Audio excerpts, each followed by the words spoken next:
প্রাথমিক দুর্নীতি মামলায় সিবিআই এর চাঞ্চল্যকর রিপোর্ট কলকাতা হাইকোর্টে। প্রাথমিকে নিয়োগ দুর্নীতির তদন্ত করে কি পেয়েছে সিবিআই সবটা উল্লেখ করা হয়েছে সেই রিপোর্টে। যুক্ত করা হয়েছে চার্জশিটও। রিপোর্টে সিবিআই এর উল্লেখ, ধৃত কুন্তল ঘোষ এবং জামিন পাওয়া তাপস মণ্ডল সহ আরও কয়েকজন ব্যক্তির মধ্যে অশুভ আঁতাত গড়ে ওঠে, যারা অবৈধভাবে চাকরি পাইয়ে দিয়ে বিপুল অর্থ সংগ্রহের জন্য তৈরি করেন এক চক্র। তাপস মণ্ডল তার সাব এজেন্টদের মাধ্যমে মূলত টিচার্স ট্রেনিং কলেজের মালিকদের কাছ থেকে অবৈধ উপায়ে চাকরি পাইয়ে দেওয়ার জন্য টাকা সংগ্রহ করতেন।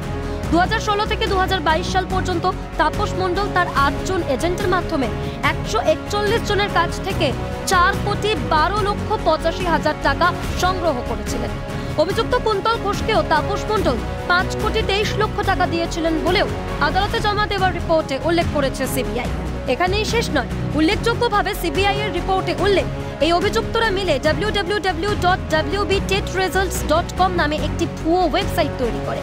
যদিও এই ওয়েবসাইট একেবারেই আসল ওয়েবসাইটের মতো দেখতে ছিল।